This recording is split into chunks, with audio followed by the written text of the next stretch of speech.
Hello friends, चलिए आज मैं आप लोगों से वेब एप्लीकेशन फायरवॉल के बारे में डिस्कस करने वाला हूं, जो कि AWS की एक बहुत ही इंपॉर्टेंट सर्विस है। तो सबसे पहले ये समझते हैं कि वेब एप्लीकेशन फायरवॉल जो है ये करता क्या है। तो देखो, इसके नाम से ही आप लोगों को पता लग रहा है कि जो आपका वेब एप्लीकेशन फायरवॉल है ये क्या है, एक तरीके का फायरवॉल है जो कि आपकी वेब एप्लीकेशन को प्रोटेक्शन के लिए यूजफुल होता है। तो एक्चुअल में प्रॉब्लम क्या होती है, सपोज दैट कि यहाँ पर आपके पास कोई सर्वर रखा हुआ है, राइट। इस सर्वर पे आपका एप्लीकेशन का वेबसाइट चल रहा है या फिर एप्लीकेशन ही चल रहा है आपका। तो यहाँ पर जो भी सर्वर है, जो भी आपका डेटाबेस है, जो भी चीज़ें हैं, उनको आपको सिक्योर रखना है। तो सिक्योर कैसे रखोगे? तो इसी के लिए आप वेब एप्लीकेशन फायरवॉल यूज करोगे। तो सपोज यहाँ पर आपके पास 1 user, 2 user and number of आपके पास यूजर बैठे हुए हैं।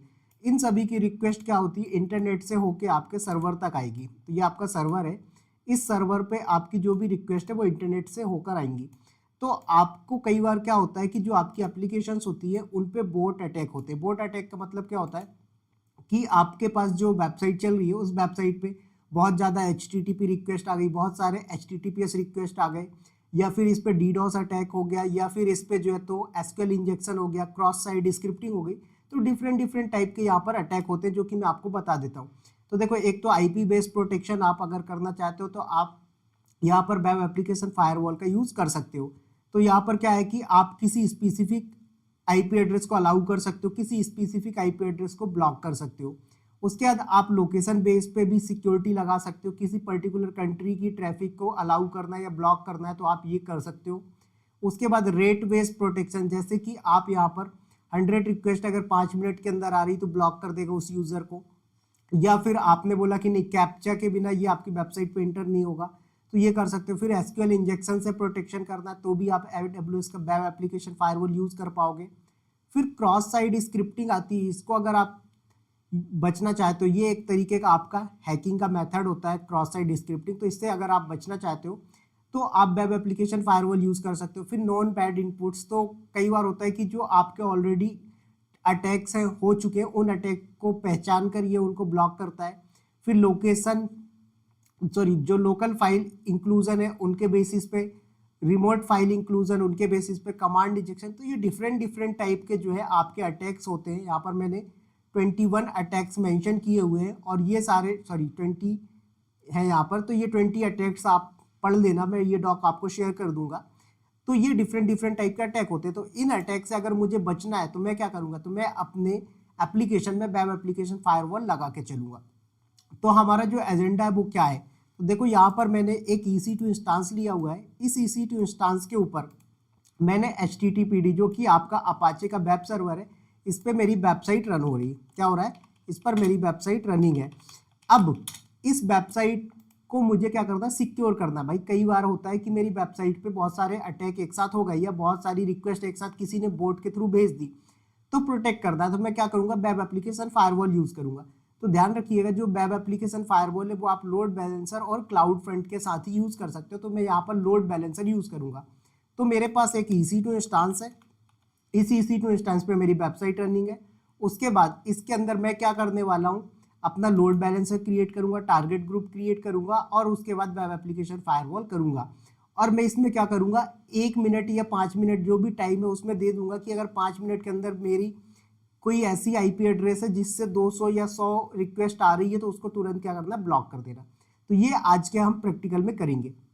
तो आ जाते हैं यहाँ पर। तो देखो, ये मेरी EC2 इंस्टांस है। इस EC2 इंस्टांस पे देखोगे तो ये मेरा वेबसाइट रनिंग है, राइट। बट ये IP एड्रेस से एक्सेस हो रहा है, मुझे IP से नहीं, मुझे लोड बैलेंसर के DNS से एक्सेस करना है।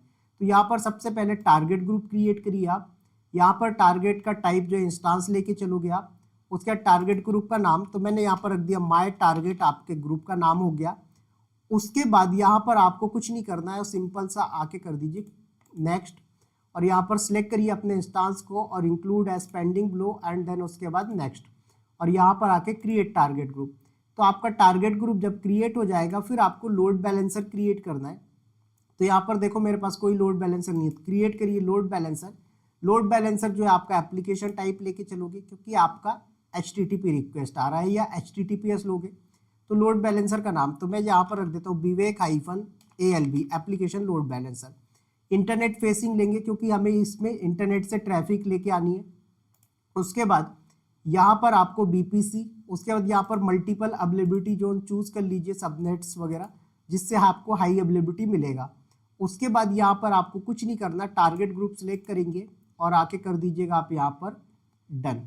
ठीक है, अभी यहाँ पर वेब एप्लीकेशन फायरवॉल वगैरह कुछ नहीं लगाना, यहाँ पर ऑप्शन आता है बट अभी हमने नहीं लगाया है। अब ये जब आपका प्रोविजन हो जाएगा उसके बाद हम इसके आगे करेंगे। सो वेट करेंगे थोड़ा सा, ये प्रोविजन होने में 2 से 3 मिनट का टाइम लेता है। सो मैं वीडियो को जब तक पॉज कर देता हूँ। जैसे ये प्रोविजन होगा फिर यहाँ पर आना है, आपको वेब एप्लीकेशन फायरवॉल को कॉन्फ़िगर करना है। सो वेट करिए 2-3 मिनट आप यहाँ पर। ओके, सो ये प्रोविजनिंग हो रहा है। तो यहाँ पर आप लोग देख सकते हो कि ये मेरा लोड बैलेंसर एक्टिव हो गया है और इसके डीएनएस को अगर मैं अपने ब्राउज़र पे हिट करता हूँ तो मुझे मेरी जो एप्लीकेशन है वो एक्सेस हो जाएगी। तो देखो मेरी एप्लीकेशन एक्सेस हो गई। अब उसके बाद मुझे क्या करना है, मुझे सिक्योर करना है। अभी रिक्वेस्ट क्या हो रही है, डायरेक्ट मेरे इस EC2 सर्वर पे आ रही है। मुझे यहाँ पर क्या करना है, एक फायरवॉल लगाना जो कि वेब एप्लीकेशन फायरवॉल होगा। इस फायरवॉल के अंदर आप डिफरेंट टाइप के रूल्स डिफाइन कर सकते हो, जो कि मैंने अभी आपको बताया। तो यहाँ पर आप वो रूल डिफाइन कर सकते हो कि भाई आपको कौन कौन से डिफाइन करने हैं, URL बेस्ड ब्लॉक करना है या फिर आपको कोई नॉन बेस्ड इनपुट है, SQL इंजेक्शन है, कुछ भी आप कर सकते हो। तो यहाँ पर मैं जो है थर्ड वाला रेट बेस्ड प्रोटेक्शन लगाने वाला हूँ कि अगर कोई यूज़र मल्टीपल टाइम हिट कर रहा है एक ही IP से तो उसको ब्लॉक कर देना। तो यहाँ पर देखो आपको कुछ नहीं करना, सिंपल से सर्च करना है BAF, तो ये आपको आ जाएगा वेब एप्लीकेशन फायरवॉल। उसके बाद यहाँ पर क्रिएट प्रोटेक्शन पैक करना है। यहाँ पर एप्लीकेशन का कैटेगरी, तो अभी मेरा सिर्फ नॉर्मल एक स्टैटिक वेबसाइट है तो मैंने अदर पे क्लिक कर दिया।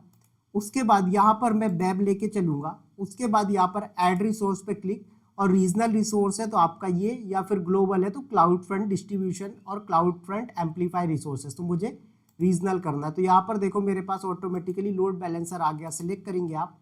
उसके बाद यहाँ पर इसको टिक कर दीजिए। यहाँ पर देखो रेकमेंडेड का ऑप्शन आ रहा है, मतलब जो डिफॉल्ट है इसेंशियल्स है, और उसके बाद ये आपको बिल्ड योर ऑन, तो मैं बिल्ड योर ऑन पे क्लिक करूँगा। उसके बाद यहाँ पर आपको नेक्स्ट पे क्लिक करना है। तो देखो यहाँ पर IP बेस्ड रूल लगाना चाहते हो या लोकेशन बेस्ड रूल लगाना चाहते हो या रेट बेस्ड रूल लगाना या कोई कस्टम रूल लगाने, तो मैंने बोला कि मैं यहाँ पर रेट बेस्ड रूल लगाने वाला हूँ, कर दीजिए नेक्स्ट। उसके बाद रेट लिमिट, तो मैंने बोला कि अगर 20 से ज़्यादा यूज़र क्या कर रहा है, मुझे 5 मिनट के अंदर 20 बार से ज़्यादा रिक्वेस्ट भेज रहा है सेम IP से, उसको ब्लॉक कर देना। यहाँ पर रूल कन्फिग्रेशन है, इस पर डिफ़ॉल्ट ही रहने देंगे, कोई चेंजेस नहीं करना है।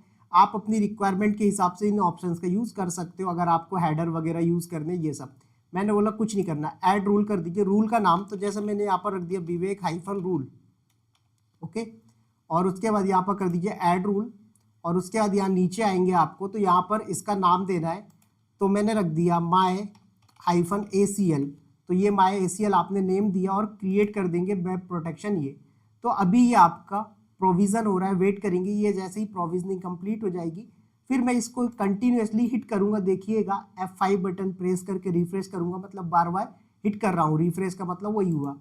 तो यहाँ पर जो है ये आपको ब्लॉक करके देगा। तो वेट करेंगे, अभी ये क्रिएट हो रहा है। So just 1 minute 2 minute wait करिए आप लोग।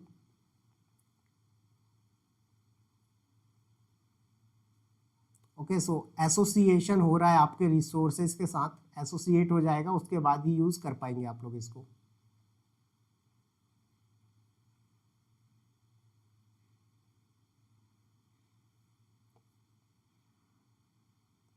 ओके, सो मैं वीडियो पॉज कर देता हूँ। जैसे ये होता है फिर मैं इसको कंटिन्यू करता हूँ। तो देख सकते हो आप लोग कि मेरा रिसोर्स जो है वो एसोसिएट हो चुका है सक्सेसफुली। अब इसको मैं क्या करने वाला हूँ, इस वेबसाइट को बार बार रिफ्रेश करूँगा। देखिएगा F5 से कंटिन्यूसली, जैसे ही 5 मिनट के अंदर अगर मैं इसको 20 टाइम से ज़्यादा रिफ्रेश कर दूंगा तो ये क्या होगा, ब्लॉक कर देगा ऑटोमेटिकली। सो देखिएगा मैं इसको रिफ्रेश कर रहा हूँ, ठीक है। तो ये जैसे ही डिटेक्ट करेगा कि ये कोई मैलिशियस अटैक हो रहा है तो ये वेबसाइट को ब्लॉक कर देगा। सो वेट करें आप लोग, देखो आ गया 403। तो इस तरीके से ये क्या करता है, आपके एप्लीकेशन को प्रोटेक्शन प्रोवाइड करवाता है। तो ये मेरी एप्लीकेशन ब्लॉक नहीं हुई है, ये मेरे IP को ब्लॉक कर दिया इसने। अगर आप इसी एप्लीकेशन को किसी दूसरी IP से एक्सेस करोगे तो मेरा एप्लीकेशन एक्सेस होगा, बट मैं अपनी IP से एक्सेस नहीं कर पा रहा हूँ। क्यों? क्योंकि मैंने बहुत ज़्यादा अटैक कर दिए, मतलब बहुत ज़्यादा रिक्वेस्ट भेज दी है और इसने डिटेक्ट कर लिया है उसको, और यहाँ पर ये दिखा भी रहा है। आप अगर यहाँ पर व्यू डैशबोर्ड पे जाओगे तो यहाँ पर दिखाएगा आपको कितनी रिक्वेस्ट आई, कितनी अलाउड हुई, कितनी ब्लॉक हुई। फिर कैप्चा लगाते अगर आप, तो यहाँ पर कैप्चा का भी बताता, देखो ब्लॉक्ड बता रहा है, आपकी 14 रिक्वेस्ट ब्लॉक हो गई। तो ये इस तरीके से काम करता है। देखो टोटल कितनी आई थी, 94 रिक्वेस्ट, जिसमें से 80 रिक्वेस्ट क्या थी, डिफॉल्ट एक्शन थी, 14 आपकी क्या है, ब्लॉक हो गई। तो इस तरीके से ये काम करता है। सो आई होप कि ये ट्यूटोरियल आप लोगों के लिए हेल्पफुल होगा। सो गाइस, वीडियो को ज़्यादा से ज़्यादा अपने फ्रेंड सर्कल पे शेयर करिएगा ऐसे रियल टाइम के वीडियोस के लिए, और चैनल को सब्सक्राइब कर लीजिएगा। मिलते हैं बहुत ही जल्दी नेक्स्ट वीडियो में। Thank you, all the best.